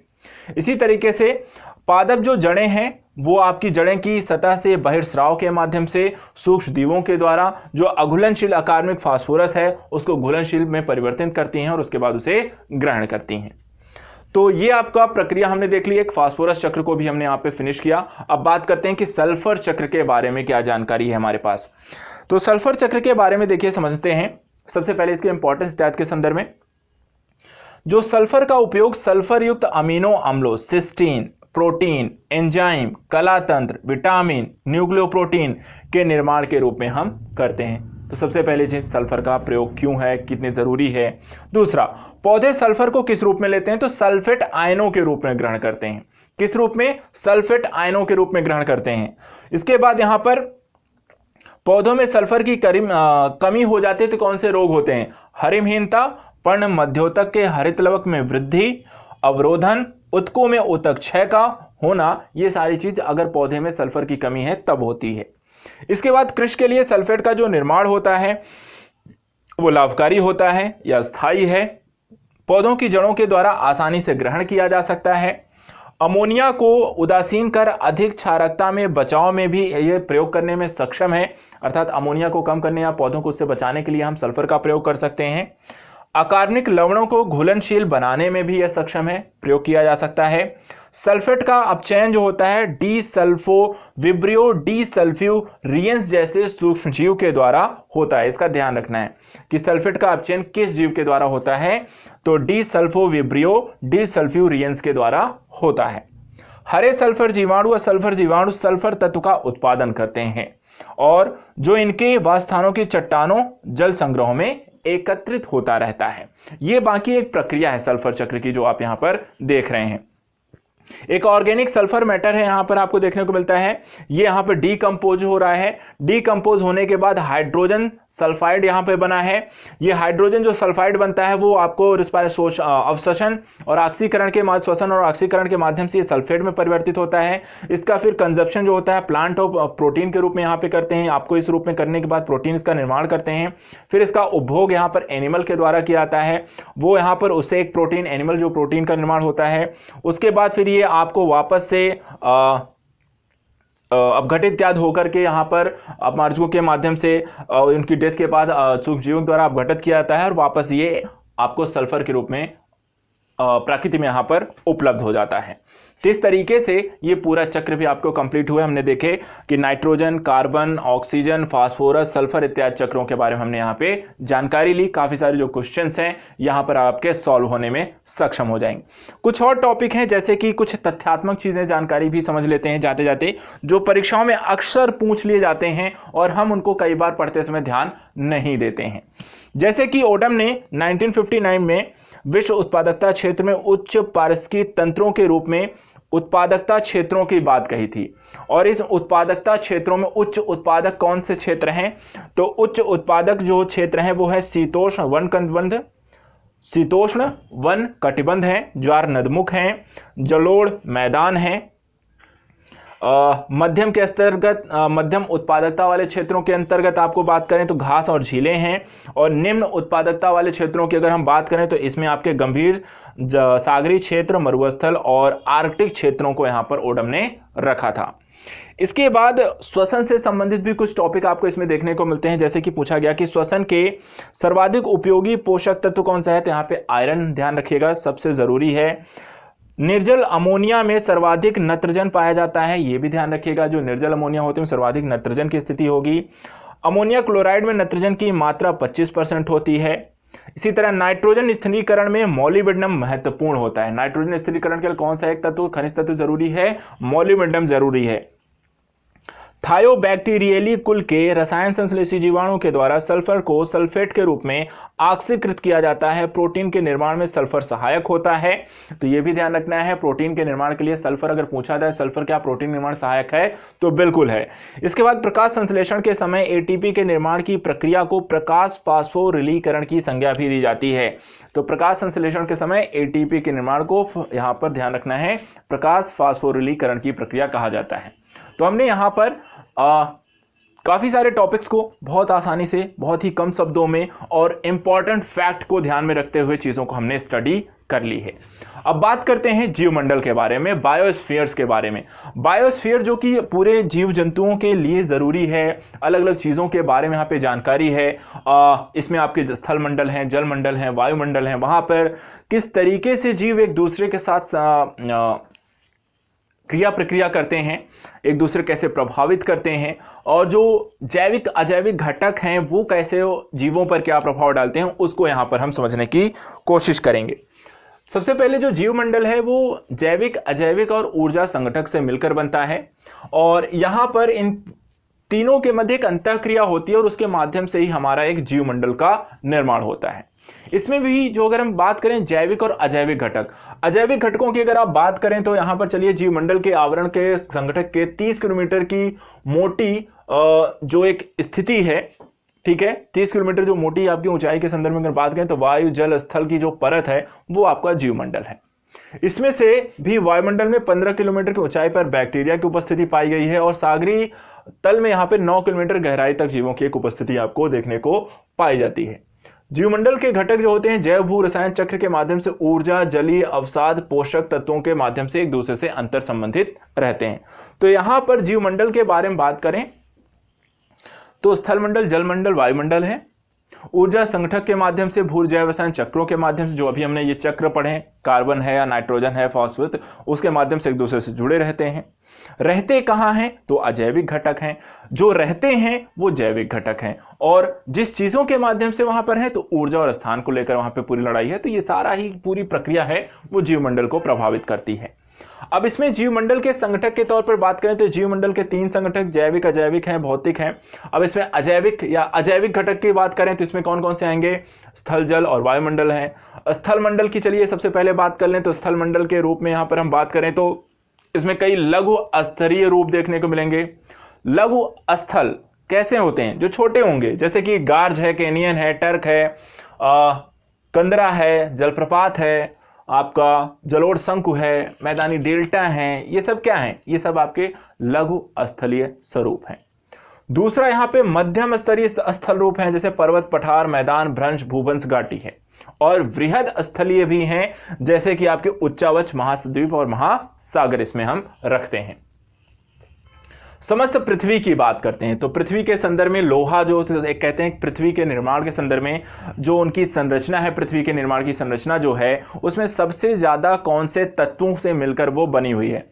तो समस्त अगर पृथ्वी की बात करें तो इसमें सबसे ज्यादा लोहा है 35.5, ऑक्सीजन है 30, सिलिकॉन 15, मैग्नीशियम 13, निकिल 2.4, गंधक 1.9, कैल्शियम 1.1, अल्मोनियम 1.1 और अन्य 1.1% के संदर्भ में यहां पर पूरा आपका एक पृथ्वी का निर्माण हुआ है और इसको लेकर क्वेश्चन पूछा जाता है। एक और क्वेश्चन आपसे पूछा जाता है कि जो पृथ्वी की आपकी जो क्रस्ट है उसमें कौन से तत्व सबसे ज्यादा का, उसमें किसका सबसे ज्यादा योगदान है? तो यहां पे थोड़ी सी चीजें बदल जाती हैं। पृथ्वी के क्रस्ट के संदर्भ में ऑक्सीजन यहां पर देखें तो 46%, silicon 28%, aluminium 8%, iron 6%, magnesium 4%, calcium 2.4%, इसके साथ यहां पर फास्फोरस जो है वो 2.3% है, Na अर्थात सोडियम 2.1% और अन्य की उपस्थिति यहां पर आपको देखने को मिलती है। तो ये क्वेश्चन आपने देख लिया कि स्थल मंडल का जो निर्माण है, पृथ्वी का निर्माण है, पृथ्वी के क्रस्ट का निर्माण है, वो किन खनिजों के माध्यम से मिलकर, किन तत्वों के माध्यम से मिलकर बना है और इसमें किसका सबसे ज्यादा योगदान है। अब बात करते हैं स्थल मंडल। स्थल मंडल और जल मंडल की बात करें तो स्थल मंडल जो टोटल है आपका 29%, बाकी आपका जल ही जल है।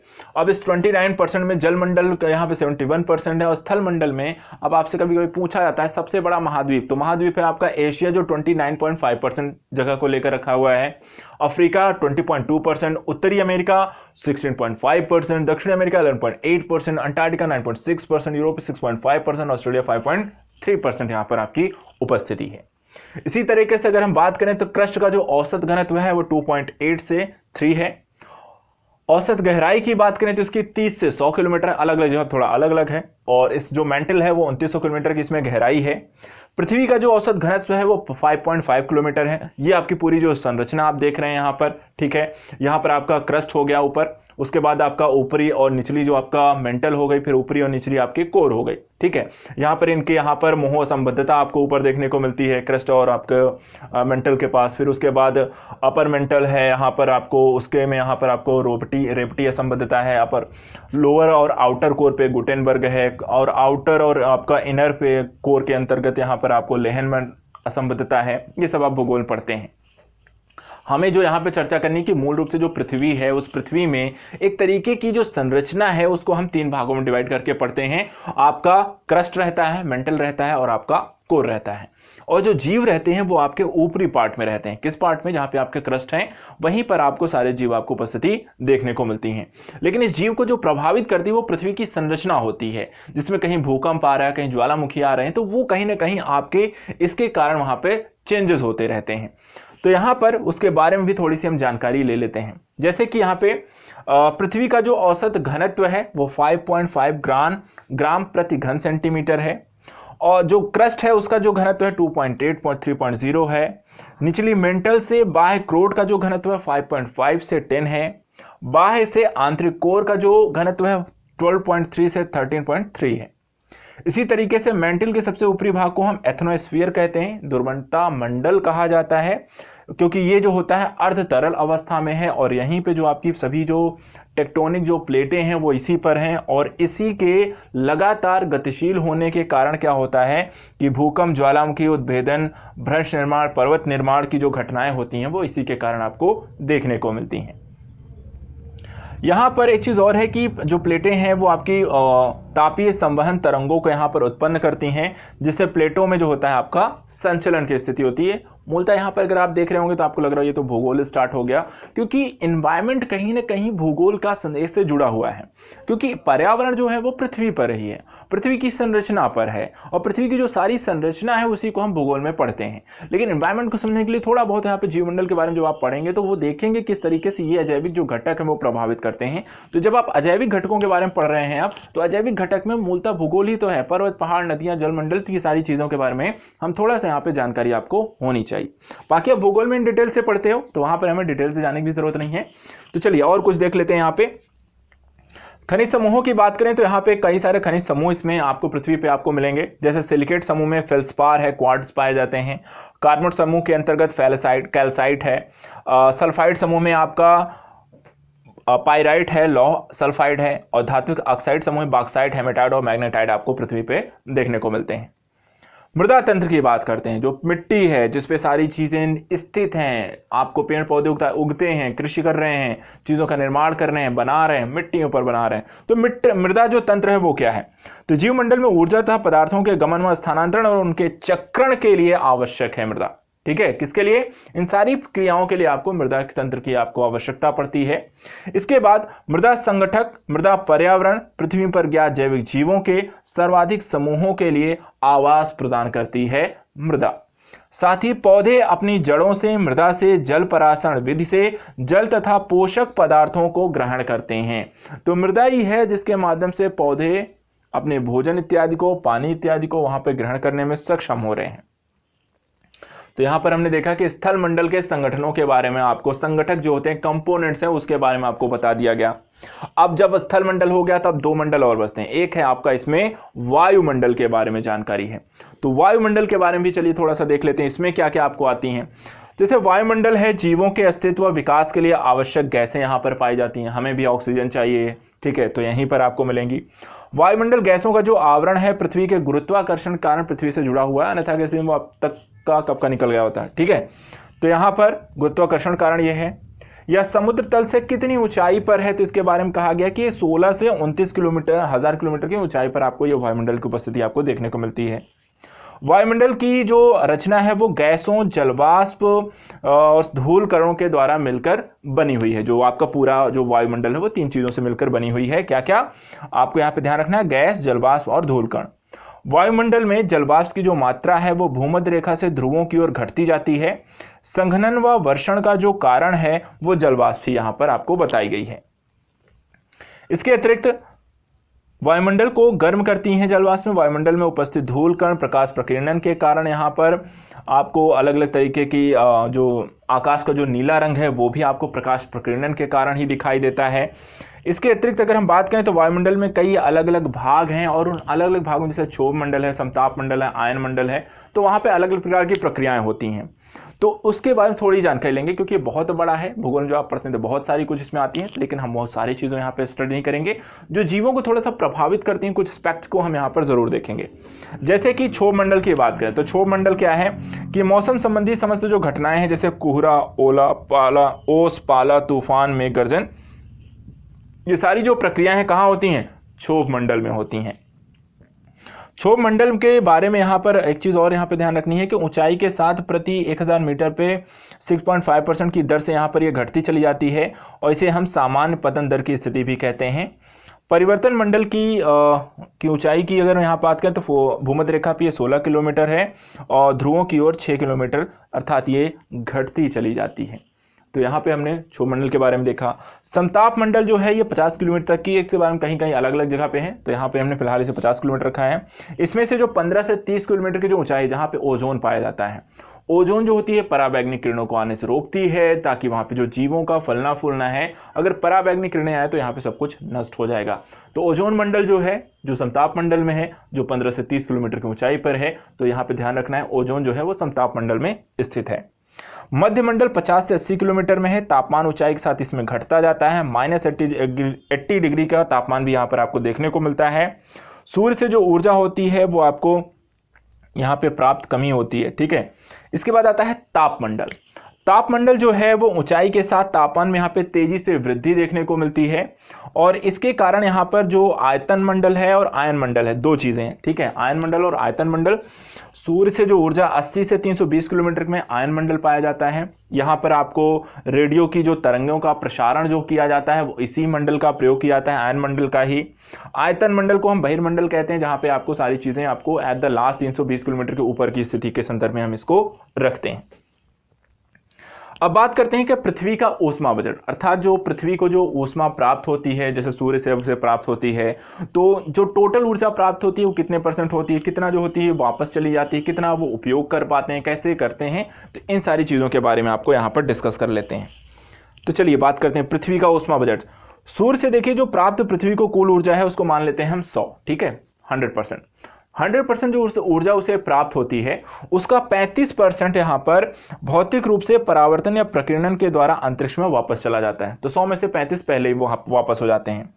उसके बाद यहाँ पे 14% सौरिक ऊर्जा वायुमंडल के द्वारा अवशोषित कर ली जाती है। तो कितना हो गया, 35 चले गए, 14 यहाँ पे अवशोषित हो गए, तो वहां पे 49%, बचा 51%।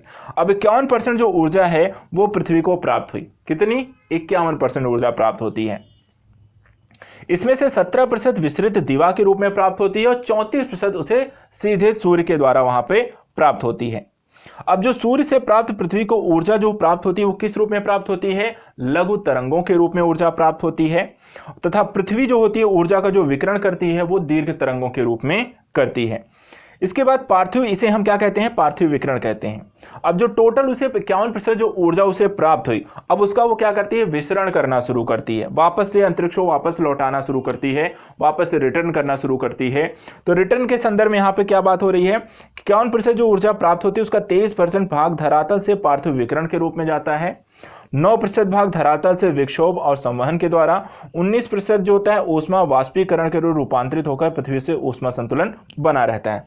तो इस तरीके से जितनी ऊर्जा पृथ्वी को मिलती है वापस वो उतनी ऊर्जा वो वहां पे ट्रांसफर करता है, और इस तरीके से ना तो पृथ्वी लगातार गर्म होती है और ना लगातार वो ठंडी होती है। तो एक तरीके से ये चक्र आपका चलता रहता है और इसी को हम कहते हैं पृथ्वी का ऊष्मा बजट। पृथ्वी का ऊष्मा बजट हो गया। अब बात करते हैं वायुमंडल का ऊष्मा बजट, ठीक है। तो वायुमंडल का ऊष्मा बजट 48% से ऊर्जा प्राप्त हो रही है। ऊष्मा प्राप्ति के 14% बादलों के अवशोषण के द्वारा, 6% प्रभावी विकिरण के द्वारा, 9% यहाँ विक्षोभ तथा संवहन के द्वारा, 19% संघनन की गुप्त ऊष्मा के द्वारा उसे कुल ऊर्जा यहाँ पे प्राप्त हुई।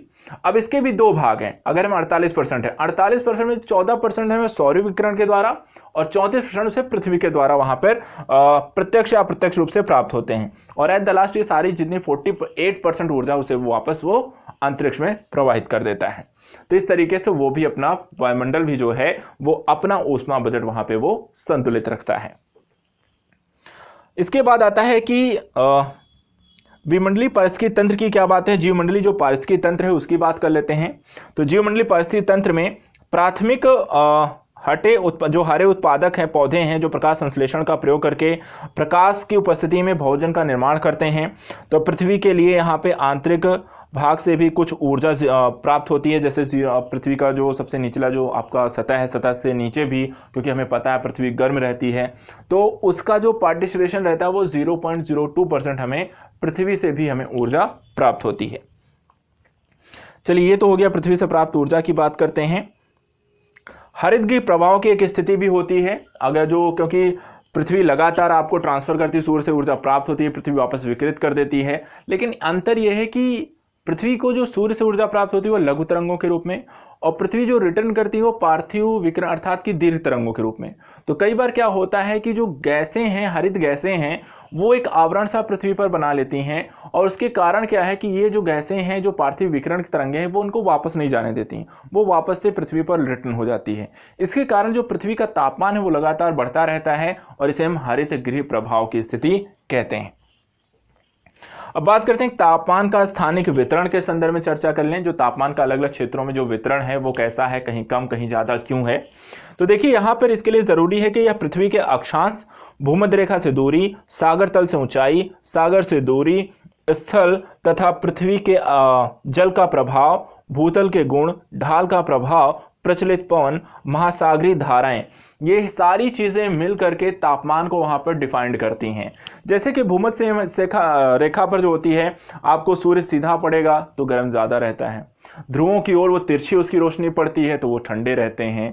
उपोष्ण प्रदेश में वहाँ पे ज़्यादा लंबे समय तक न धूप रहती है न ज़्यादा लंबे समय तक वहाँ पे आपको धूप नहीं रहती है, या रहती है तो अर्थात एक संतुलन रहता है, तो थोड़ा कभी ठंडा तो कभी गर्म रहता है। तो ये सारी चीज़ें हैं। समुद्र तलों के आसपास देखें तो वहाँ पर जो होता है टेम्परेचर जो होता है बराबर हमेशा बना रहता है। समुद्र तल से अगर बहुत दूर है तो वहाँ पर अगर सूर्य लगातार पड़ा है तो बहुत गर्मी रहेगी, अगर बहुत ज़्यादा पास है तो वहाँ पे समतल बना के रखता है। तो ये सारी चीज़ें क्या है कि आपका जो इफेक्ट वायुमंडल में पड़ता है, तापमान कहाँ पर कैसा होगा, वो इन सारी चीज़ों पर आपको निर्भर करता है। इसके बाद तापीय प्रतिलोपन की स्थिति क्या होती है, तो बहुत सिंपल सा है। तापीय प्रतिलोपन का मतलब होता है कि कभी कभी ऊंचाई के साथ साथ तापमान बढ़ता है, जिससे यहाँ पर कोहरा, जो कि कोहरा जैसे कि आपको धुंध टाइप का पड़ जाता है, इस समय ठंडी के टाइम पे पड़ रहा है। तो देखिए यहाँ पे कोहरा पड़ना वैसे तो नुकसानदेह होता है, लेकिन कुछ चीज़ों के फसलों के लिए फायदेमंद भी होता है। कई बार ये भी क्वेश्चन पूछा गया है। तो देखिए जो कहवा है और चाय है, इन फसलों के लिए जो होती है कोहरा अच्छा होता है, लेकिन बाकी कुछ फसलों के लिए, जैसे कि यहाँ पर हम बात करें कि सरसों है, मटर है, अरहर है, आपका आलू है, और यातायात परिवहन इत्यादि के लिए आपका जो कोहरा होता है वो नुकसानदेह होता है। इसी तरीके से जो पाला होता है, पाला भी यहाँ पर हम बात करें तो मटर और आलू जैसी फसलों के लिए नुकसानदेह होता है। और वायुमंडलीय स्थिरता तथा वर्षा की जो संभावनाएं होती हैं वो इस तरह की जो स्थितियाँ उत्पन्न होती हैं तो वहाँ पर वो काफ़ी कम भी हो जाती हैं। तो यहाँ पर आपको मैंने एक चीज़ और यहाँ पर हमने डिस्कस किया कि किस तरीके से जो वायुमंडलीय संगठक हैं उसके अंतर्गत क्या क्या चीज़ें यहाँ पे आपको परिवर्तित होती हैं। लास्ट सेगमेंट के तौर पे कुछ चीज़ें रह गई हैं, उनको भी आप पढ़ लेते हैं, क्योंकि जैसे कि इसमें वायुदाब की स्थिति आती है। वायु हर जगह अलग अलग होती है, कहीं बहुत तेज़ी से चल रही है, कहीं बहुत कम है, कहीं प्रेशर बहुत ज़्यादा है, कहीं प्रेशर बहुत कम है। तो सबसे पहली चीज़ वायुदाब क्या है, तो सागर तल पर प्रति इकाई पर वायुमंडल की समस्त परतों पर पड़ने वाले जो भार हैं उसको हम यहाँ पर क्या कहते हैं, इसको हम यहाँ पर वायुदाब कहते हैं। इसके बाद वायुदाब जो होती है वो इंच सेंटीमीटर मिलीबार में हम इसे प्रदर्शित करते हैं। तापमान और वायुदाब का जो कह सकते हैं कि तापमान है जो वायुदाब यहां पर अगर हम बात करें जो इसे मिलीबार में प्रदर्शित करते हैं, इसके अलावा तापमान और वायुदाब, जब तापमान बढ़ेगा तो वायुदाब कम होगा और जब तापमान घटेगा तो वायुदाब ज्यादा होता है। इसके अतिरिक्त दो स्थानों के वायुदाब में जो अंतर होता है वो अंतरदाब प्रवणता जो पवन के संचार के लिए जरूरी है, जो आपका कहते हैं कि पवनें एक स्थान से दूसरे स्थान की ओर कब चलती हैं, तो मूलतः आपके दाबांतर के कारण होता है, दाब और ताप के अंतर के कारण होता है। कहीं पर ज्यादा होगा, कहीं पर कम होगा, तो उसी के कारण आपकी हवा जो होती है उनकी ओर ट्रैवल करना शुरू करती है। अगर तापमान और दाब में कोई अंतर ना हो, हर जगह सारी चीज़ें बराबर हो, तो चीज़ें क्या होंगी, आपको हवा की जो गति है वो आपको चेंज कभी नहीं होगी और ये चीज़ें डेवलप नहीं होती हैं। इसके बाद तापीय कारणों से भूमध्य रेखा जो होती है 5 से 10 डिग्री अक्षांश, और गतिक कारणों से उपोष्ण कटिबंध में 30 से 35 डिग्री और 60 से 65 डिग्री कारण यहाँ पर दाबांतर यहाँ पर आपको उत्पन्न होता हुआ दिखाई देता है। जो गैसों की जो गति है वो इन्हीं के कारण यहाँ पर डेवलप होती है, क्या तो ताप के कारण या तो गति के कारण। इसी तरह से आर्द्रता होती है। आर्द्रता क्या है, भूमध्य रेखीय अगर क्षेत्रों की अगर हम बात करें तो भूमध्य रेखीय प्रदेश में यहाँ पर वर्ष भर उच्च तापमान और उच्च सापेक्षिक आर्द्रता के कारण ये मानसिक, शारीरिक और स्वास्थ्य के संदर्भ से जीवों के संदर्भ में ये बहुत ज़्यादा अनुकूल यहाँ पर नहीं है, लेकिन हाँ ये पौधों के लिए बहुत अनुकूल है। तो अर्थात कहने का मतलब कि एक मनुष्य या जंतुओं के संदर्भ में अगर हम बात करें तो बहुत ज़्यादा अगर बरसात हो रही है, बहुत ज़्यादा उमस है वहाँ पर, तो ऐसे क्षेत्रों में जीवों के लिए वो अच्छा नहीं, लेकिन पौधे वहाँ पर बहुत अच्छे से फलीफूलित होते हैं। लेकिन अगर हम बात करें ऐसे क्षेत्रों की, कैसे क्षेत्रों की, जहां पर आपका उष्णकटिबंधीय वर्षावन वनस्पति जंतुओं के लिए सर्वाधिक विकास में है, लेकिन मध्यम तापमान और मध्यम आर्द्रता वाले जो प्रदेश हैं वो मानव समुदाय के सर्वाधिक विकास के लिए अनुकूल हैं। तो कई बार इस तरह क्वेश्चन आते हैं कि सबसे अनुकूल कौन सा क्षेत्र किन जीवों के संदर्भ में है, तो जहां पौधों के बारे में पूछेगा, ठीक है, उष्णकटिबंधीय वर्षावन जंतुओं के बारे में पूछेगा, तो आप बता सकते हैं उनके लिए आपको अधिक वर्षा अर्थात अधिक तापमान अधिक आर्द्रता वाला, और मध्यम तापमान मध्यम आर्द्रता वाला वो मनुष्य के संदर्भ में जरूरी है, अच्छा है, सबसे अच्छा है। इसके बाद अगर हम बात करें जल वर्षा के जल के बारे में बात कर लेते हैं। तो जल क्योंकि बारिश पानी सभी जीवों के लिए ज़रूरी है। और वर्षा जो होती है के माध्यम से कई तरीके की वर्षाएं होती हैं, जैसे संवहनीय वर्षा होती है। जो संवहनीय वर्षा होती है वहाँ पे भूमध्य रेखीय क्षेत्रों में ज़्यादा होती है। जो आपका चक्रवाती वर्षा है ये वनस्पतियों, प्रकृति इत्यादि को यहाँ पर प्रभावित करती है। वनस्पतियों, जीवों की प्रकृति को भी ये निर्धारित करते हैं। तो यहाँ पर जो वर्षा है, कहाँ पर किस प्रकार की वर्षा, वो भी उसको प्रभावित करती है कि वनस्पतियाँ कैसी होंगी।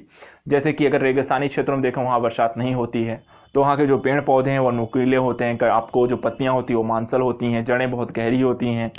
तो जहाँ बहुत ज़्यादा वर्षा हो रही है वहाँ की वनस्पतियाँ अलग होंगी, अल्पाइन क्षेत्रों की अलग होंगी। तो जहाँ पर जिस प्रकार की जो वर्षा होती है वो वहाँ पर निर्धारित करती है कि कहाँ पर कैसे पेड़ पौधे होंगे। इसके बाद अगर हम बात करें तो जलीय संगठक की बात कर लेते हैं। तो जलीय संगठक में देखिए जो जल है वो 3 उपघटक उससे मिलकर बनता है। आपका भूपृष्ठीय जल, भूमिगत जल और सागरीय जल। तो भूपृष्ठीय जल जिसको कहते हैं जल की पृथ्वी की सतह पर जो जल है, जैसे जो नदी के रूप में है, झील के रूप में है, उसको हम कहते हैं। यहाँ पर हिमद्रवित और वर्षा, हिमद्रवित जल और वर्षा यहाँ पर आपको पृथ्वी की सतह पर भूपृष्ठीय जल के लिए सबसे बड़े स्रोत के रूप में देखे जाते हैं। लेकिन जल प्रदूषण के कारण ये पानी काफ़ी ज़्यादा दूषित हो रहा है। कल कारखानों के माध्यम से जो पानी आपको इसमें डिलीवर कर रहे हैं उसके कारण ये नदियों का है पानी है, झीलों का है, वो बहुत ज़्यादा दूषित हो चुका है। भूमिगत जल की बात करें तो भूमि के अंदर वर्षा का जो पानी है या अन्य चीज़ों का वो रिस कर जो ज़मीन के नीचे पहुंच रहा है उसे हम भूमिगत जल कहते हैं। लेकिन ये भी दूषित हो रहा है, जिसका कारण है कि आप कह सकते हैं कि जो पानी इत्यादि है जो दूषित हो रहा है, चाहे वो कूड़े के रूप में है या फिर मलाशय के रूप में है या फिर अन्य चीज़ों के संदर्भ में है, आप जो दूषित पानी है जब वो रिस कर वो भी आपको एंटर करता है तो वो भी आपके भूमिगत जल को क्या करता है, दूषित कर रहा है। इसी तरीके से आपका तीसरा है वो सागरीय जल है, जो सबसे बड़े स्तर पे हम वहाँ पर देखते हैं। महासागरीय जल वो है वो 97.2% है। महासागरीय गर्त में जो 7% तक के पास जो होता है कि टोटल जो महासागर का क्षेत्र उसका 7% जो होता है भाग वो महासागरीय गर्त के रूप में, और यहाँ पर भी आपको जीवों की उपस्थिति पाई जाती है। जैसे कि 200 मीटर की गहराई में जो प्रकाशित मंडल का क्षेत्र होता है वहाँ पे प्लैंकटन समूह जीव पाए जाते हैं। 200 मीटर से अधिक गहराई वाले क्षेत्रों में अप्रकाशित मंडल में जो होते हैं वहां पर आपको नेक्टन समुदाय के जीव पाए जाते हैं, और सागर की तली में जो रहने वाले जीव हैं उनको हम कहते हैं बेंथर समुदाय के जीव यहां पर आपको पाए जाते हैं। इसको लेकर क्वेश्चन पूछा गया है एग्जाम में, तो इसको भी ध्यान में रखिएगा। जलीय पारिस्थितिकी तंत्र के जैविक संगठक को प्रभावित करते हैं क्या क्या? किसी भी जीव को जलीय या चाहे वो जल में रहता हो या कहीं और भी रहता है, मूलतः अगर जलीय पारिस्थितिकी तंत्र की बात करें तो जलीय पारिस्थितिकी तंत्र में रहने वाले जीवों को क्या क्या चीज़ें प्रभावित करती हैं, तो ध्यान रखिएगा तापमान, घनत्व, लवणता, ये सारी चीज़ें वहाँ पर। साथ ही महासागरीय जल का जो दैनिक तापांतर होता है वो 1 डिग्री सेल्सियस होता है।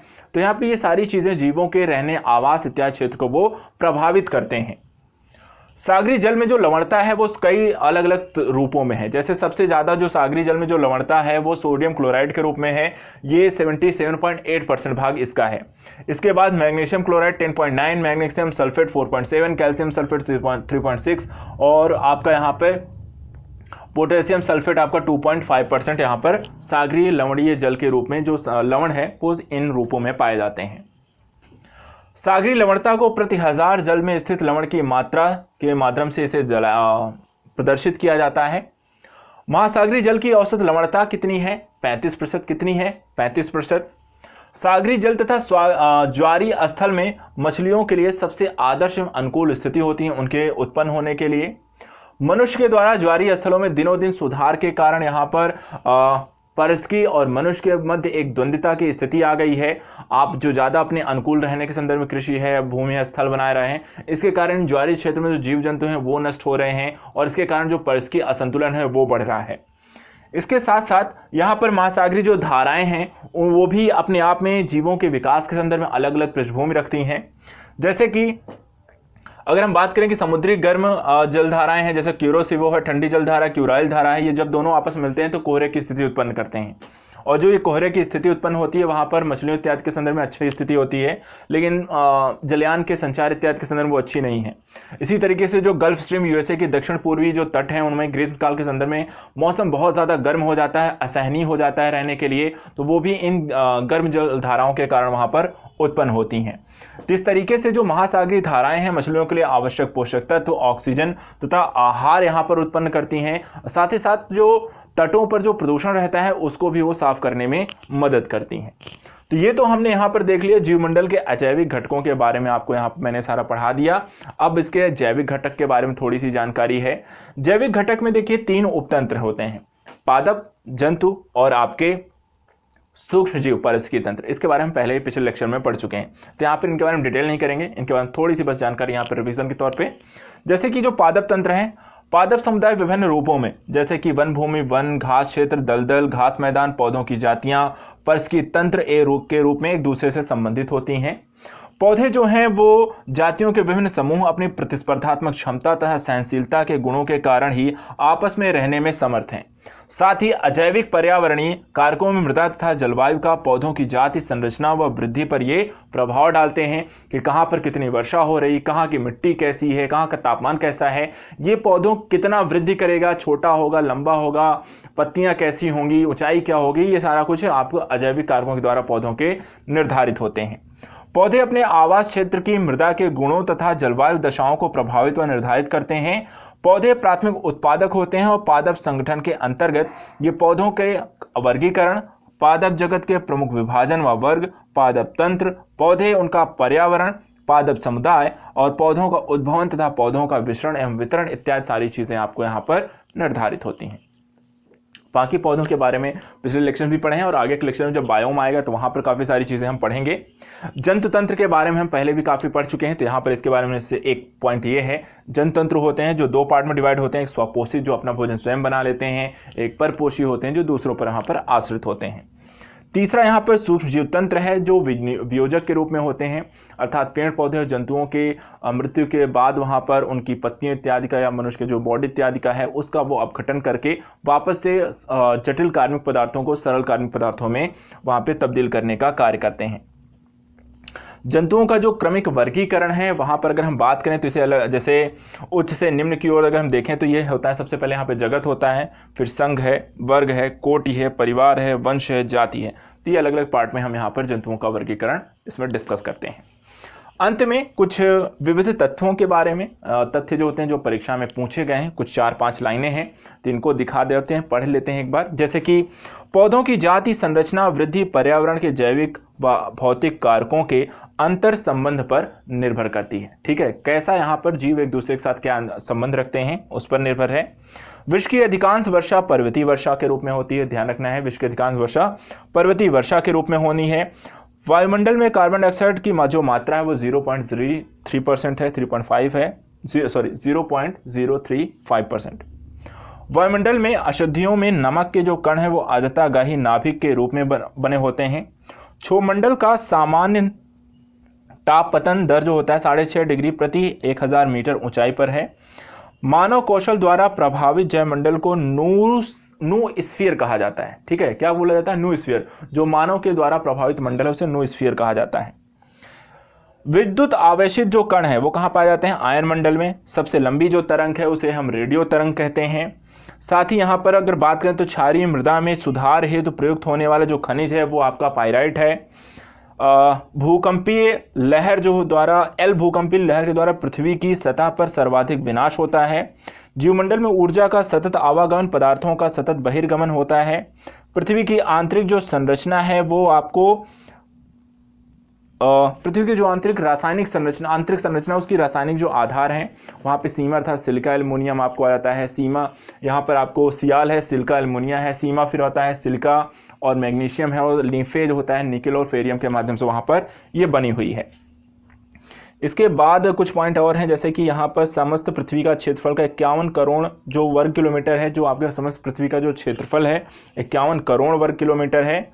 भूमध्य रेखा का जो तापमान है वो यहाँ पर जो तापमान है वो 26 डिग्री सेल्सियस है।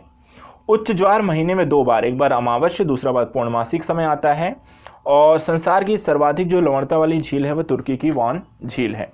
ये कुछ तत्व हैं जिनके बारे में हम कई बार अलग जगहों पर पढ़ते हैं, लेकिन तथ्यात्मक तौर पर जो हमें जो कॉन्सेप्ट समझने थे, सामुदायिक अंतःक्रिया हमने यहाँ पर देख लिया, कीस्टोन प्रजाति के बारे में पढ़ा, पारिस्थितिकी अनुक्रमण के बारे में डिस्कस किया, फिर आपको समुदायों के मध्य ऊर्जा के पोषक तत्वों के प्रवाहों के बारे में, तो ऊर्जा का किस तरीके से हम प्रयोग करते हैं, कौन कौन से कार्बन, फास्फोरस, सल्फर, नाइट्रोजन चक्र और उनकी भूमिका के बारे में यहाँ पढ़ा।